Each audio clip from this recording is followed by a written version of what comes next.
Halo dan sana ibu sumber semuanya, kembali lagi di Kuliner Minang. Kita lagi ada di Solo. Ini kita lagi di rumah makan Salero Kampung. Itu tepatnya di setelah perbatasan Solo dan Solo sama kabupaten. Itu kita kira-kira 1 menit, cuman perjalanannya dari situ ada perbatasan 1 menit perjalanan. Ketemu nanti sebelah kiri ada rumah makan Salero Kampung.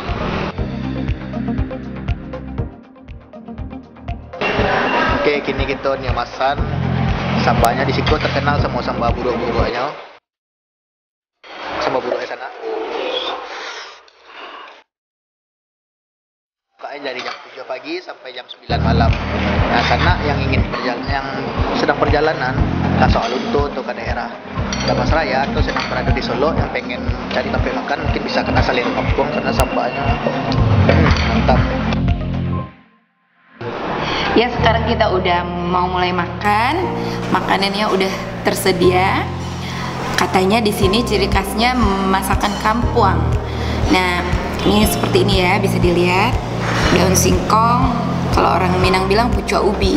Pakai teri, pakai rimbang, digulai putih. Terus juga ada teri pakai pete. Sambalan bodo cangkok. Konon katanya kalau sambalnya ini airnya pakai air nasi ya, yang banyak kandungan vitamin B-nya. Oke, udah mulai, boleh kita makan ya.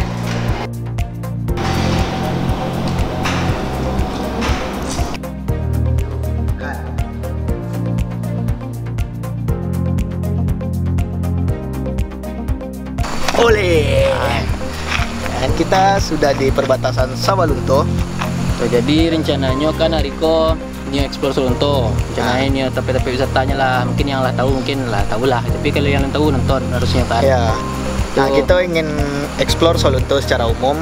Kita bisa, kalau ingin ke Sawalunto tuh apa sih yang bisa kita apain, apa tempat wisatanya apa sih, penginapannya di mana, makanannya apa.